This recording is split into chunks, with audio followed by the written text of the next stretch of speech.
All right, welcome back, good people, to the Destination Debbie program. It is Founders Day for the men of Omega Psi Phi Fraternity Incorporated. You see, I got the shirt on, my hoodie. I'm sweaty, just got done with a workout, a little bit of kettlebell work, a little bit of ride on the Peloton. Gotta keep the mind fresh to give you guys good content. So I appreciate you being here. If this is your first time listening to the show via the podcast, please subscribe, rate, and review. And if you're checking this out on YouTube, make sure you smash the thumbs up button, subscribe, all that other good stuff, and check out our partners over there at Sleeper Wire. We thank you, Hoos, for sponsoring the show and being an ally to Destination Debbie. But y'all know what it is. It's Week 10, the Rookie Report. I said it right this time. Week 10 Rookie Report. Another week of NFL football in the books. I was about to say college football. NFL is in the books, and man, I'm live right now with my patrons. I got my squad members on the chat. We are live, and I was telling them before we got on this show, you know, a lot of debate between the film and analytical Twitter when we're talking about these draft prospects comes to a head, comes to a boiling point during the pre-draft process. If this receiver didn't hit these analytical numbers, or if they stayed until their senior season, they're going to stink at the NFL, but then tape lies and your eyes can deceive you. I understand, and I take all of that into consideration, but I trust my process. As a former college football player, I feel like football is not complicated. You see a good player, you draft a good player, and hopefully that player turns out to be a good player in the NFL. And I'm going to miss, I'm going to hit, but the same shit can be said about the numbers, right? Well, historically, blah, blah, blah, if they hit these numbers, then they're going to be like, I get that. But some of these players that are smashing right now in the NFL, some of these rookies didn't hit those thresholds, right? They didn't. But if you watched any college football, like for 5 minutes, if you watch the game, you can't tell me that player that I'm going to talk about right here wasn't good. And the first player that I want to talk about in this Rookie Report episode is Indianapolis Colts wide receiver Michael Pittman Jr. And I talked about Pittman Jr. pre-draft. He's got the NFL pedigree. His father, Michael Pittman, y'all know Big Guns. Michael Pittman was an NFL running back, Super Bowl champion. And this player at 6'4", 223 pounds, went out there to the NFL Combine, dropped a 4.5 40-yard dash, had a 93rd percentile speed score, which is ridiculous. Burst score, upper percentile. Agility score, upper percentile. And at 6'4", the catch radius was damn near 90th percentile, according to playerprofiler.com. I know that he didn't pop until his final season at USC. I'm a USC Trojans fan, and there was a lot wrong with those offenses, i.e. the quarterback play.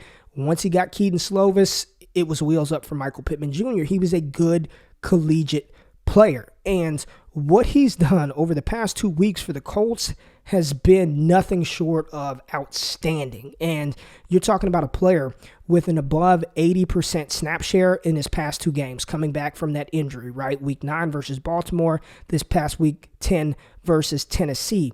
7 targets versus Baltimore, 8 targets this past week versus Tennessee, 7 receptions, 101 yards, 19.2 fantasy points. He had 54 air yards, so not doing a lot of damage through the air yet. And then they're also handing him the ball out of the backfield.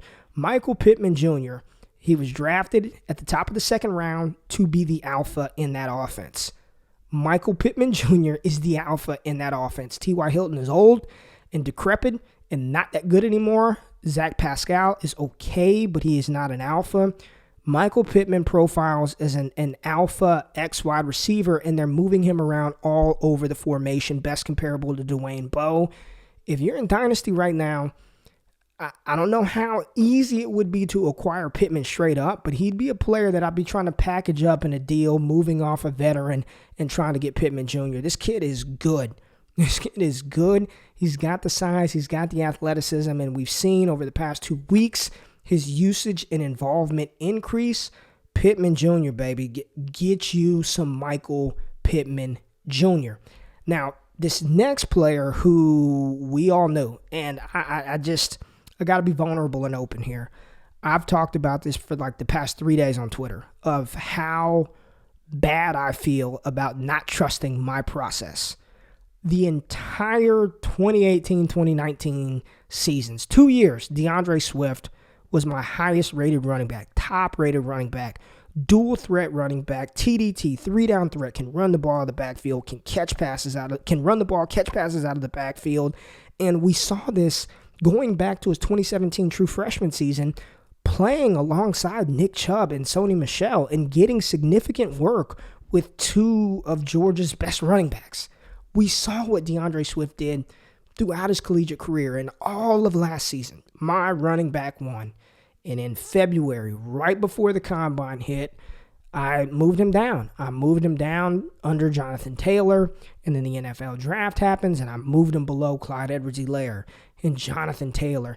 And I feel horrible because I knew, or at least I felt like he was the best back, and I let outside influence kind of factor into where I had him slotted. And I was telling people, you draft Clyde, you draft Jonathan Taylor, and that's what sucks, right? Because if I can go back into time, I would have stuck to my guns and been like, I don't give a shit where JT landed. I don't give a crap about Clyde in Kansas City. DeAndre Swift, even though it's a bad landing spot, he's the running back you want to own in Dynasty. And I didn't give that advice. I gave the advice to draft these other players, and DeAndre Swift, after this past week, looks like he has taken over that offense. His snap share jumped from 41% to almost 79%, 16 carries. He ran 21 routes out of the backfield, targeted 5 times, caught all 5 receptions, 149 total yards, and he scored a touchdown. Beautiful pass catch using that lateral agility. He looks good. He looks good. He looks like the best. If you just watch film of DeAndre Swift, he looks like the best rookie running back, maybe outside of James Robinson. And my commitment to you, everyone who subscribes to this channel, listens to this podcast, rocks with me on Patreon, patreon.com/allgas, come be a part of the squad. I will not do that again. I don't give a damn about landing spot. I'm trusting the talent. I thought I would learn my lesson from A.J. Brown, kind of applied it this year, and went against my guns here with DeAndre Swift. Never again. It ain't happening again. D Swift is dope. He's a fantastic runner, and I love the versatility, and hopefully this usage pattern continues for the talented rookie rusher, as well as James Robinson, man. And outside of he's the best, right? When you're talking about fantasy production, who's been more productive as a rookie rusher than James Robinson? And versus Green Bay, his game could have been monstrous.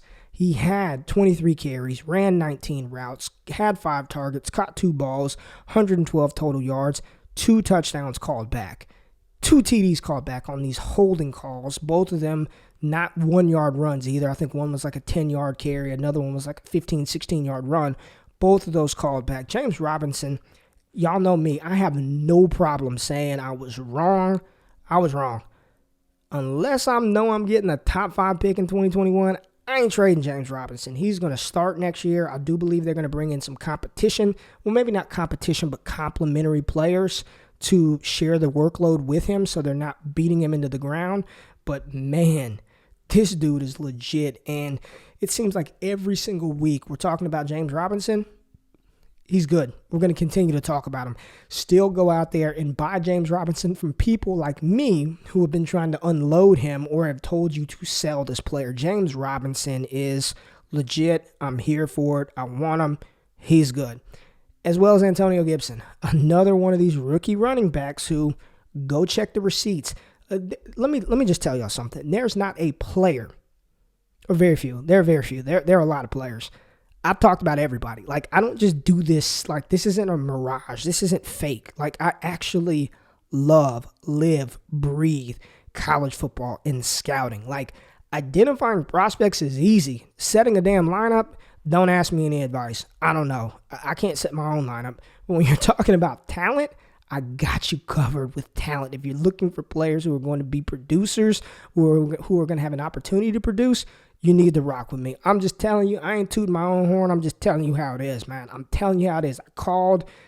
We'll get to that in a second. Antonio Gibson, listen, he's still not being used how we all would like for him to be used. He's still not. J.D. McKissick 14 targets in back-to-back weeks is insane. Alex Smith checking it down to J.D. McKissic. But this past week versus Detroit, we got to see both of those players on the field at the same time. I believe they had 13 plays where they were on the field at the same time. J.D. McKissic lined up in the slot. Antonio Gibson lined up primarily in the backfield. And I love the usage and the creativity by Washington getting them both on the field at the same time. Instead of subbing out Gibson, get them on the field at the same time. And Gibson rewarded us with 2 touchdowns, 65 total yards, ran 16 routes, 13 carries. Let's still. There's probably still opportunity for you to go out and acquire Antonio Gibson in Dynasty. I want this guy. I believe I have him top 25 in my cornerstone rankings. You get those from being a squad member. But Gibson is dope, man. I think we aren't even scratching the surface of what he could be. I'm so excited to see Gibson next year after a full offseason as an NFL running back, going through NFL running back conditioning, mini camps, OTAs, getting more comfortable.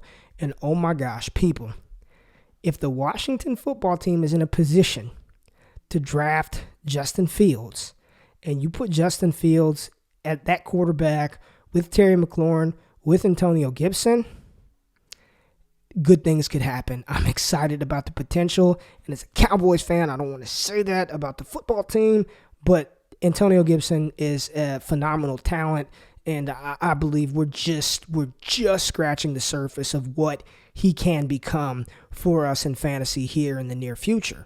Now, Salvon Ahmed. Got to bring up Salvon Ahmed because he has produced in his limited opportunity, right? He's only played week 9, week 10, 21 carries this past week, ran 8 routes, 1 reception, 90 total yards, and a touchdown.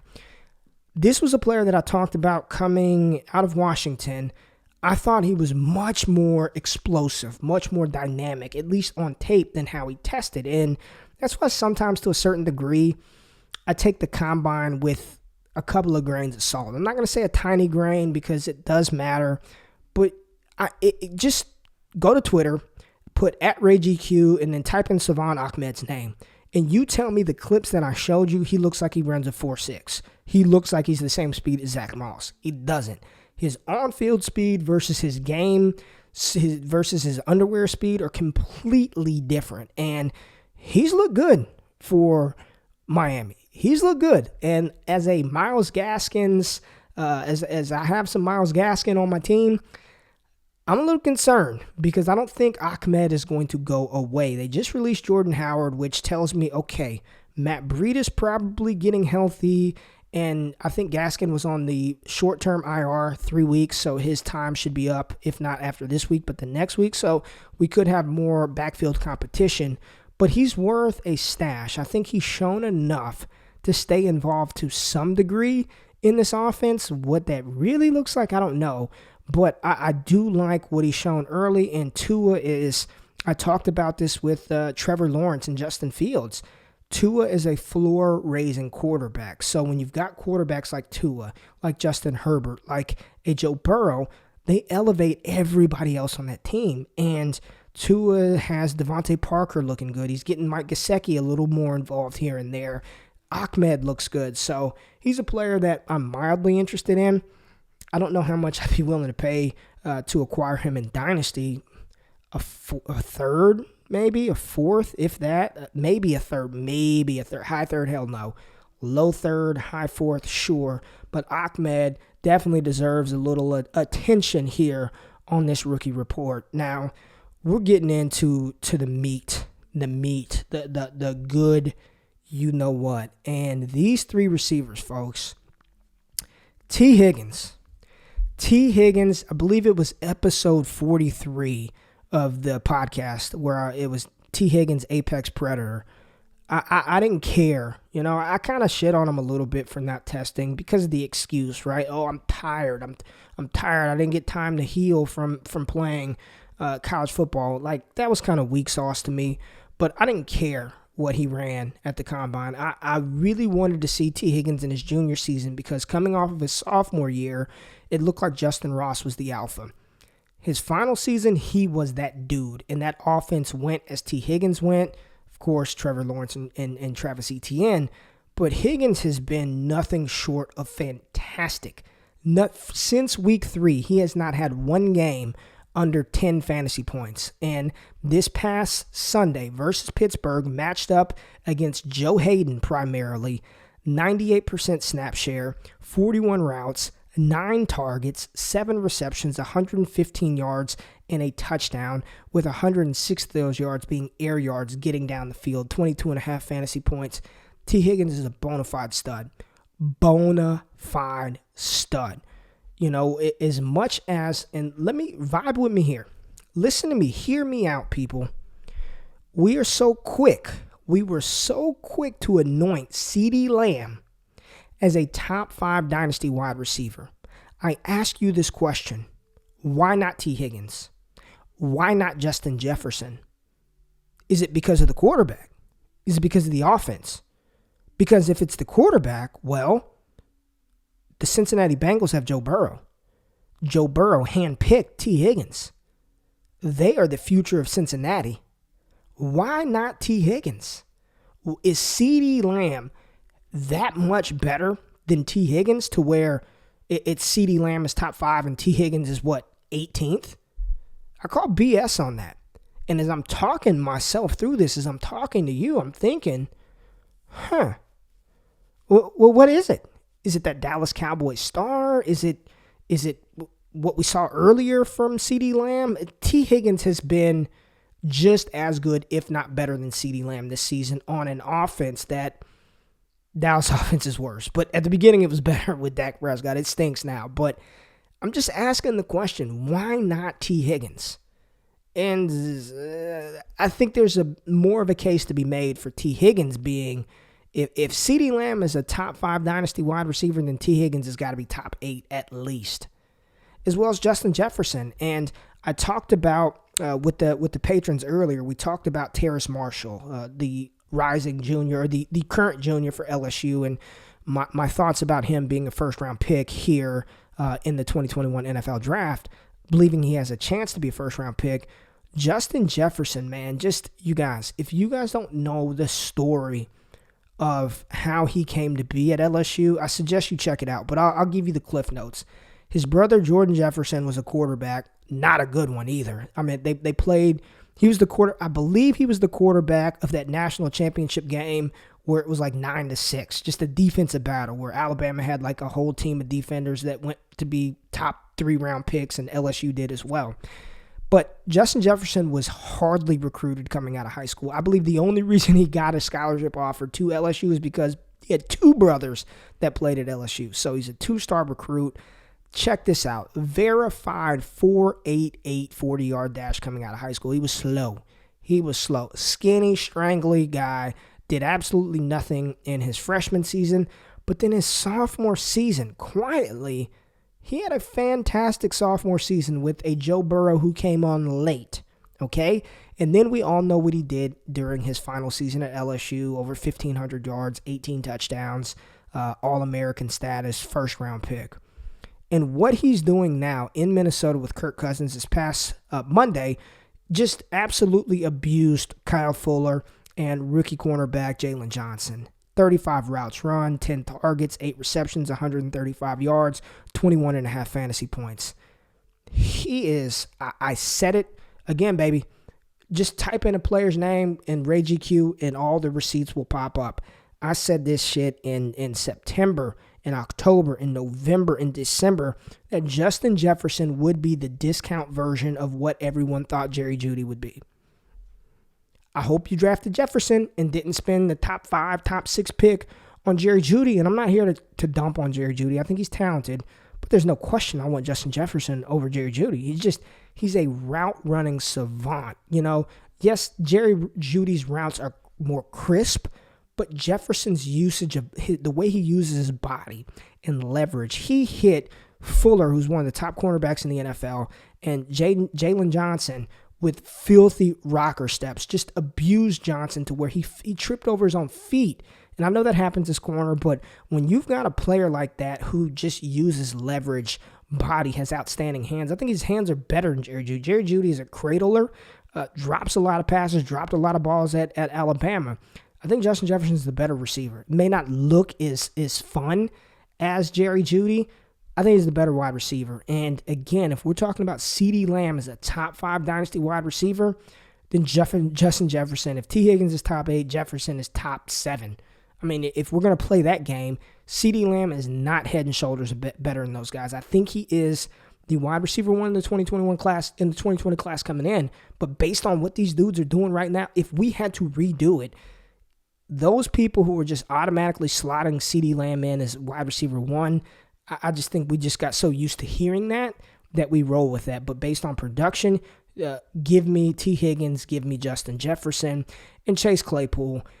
Again, said this to the patrons before the show started. Pittsburgh is finding a way to support 3 wide receivers. I didn't think it'd be possible. Juju's playing pretty good.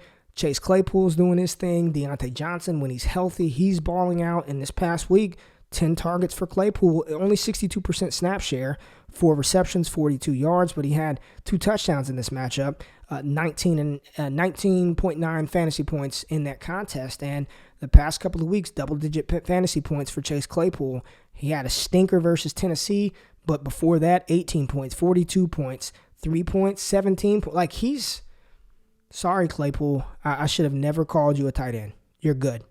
You are good. This wide receiver class, folks, is just, it's fantastic. And I believe Ryan McDowell put a tweet out that it was prior to week 10 that this 2020 wide receiver class has already outscored the historic 2014 wide receiver class, which featured Odell Beckham Jr., Sammy Watkins, Mike Evans, that Kelvin Benjamin. I mean, that 2014 wide receiver class they say it was one of the best of all time.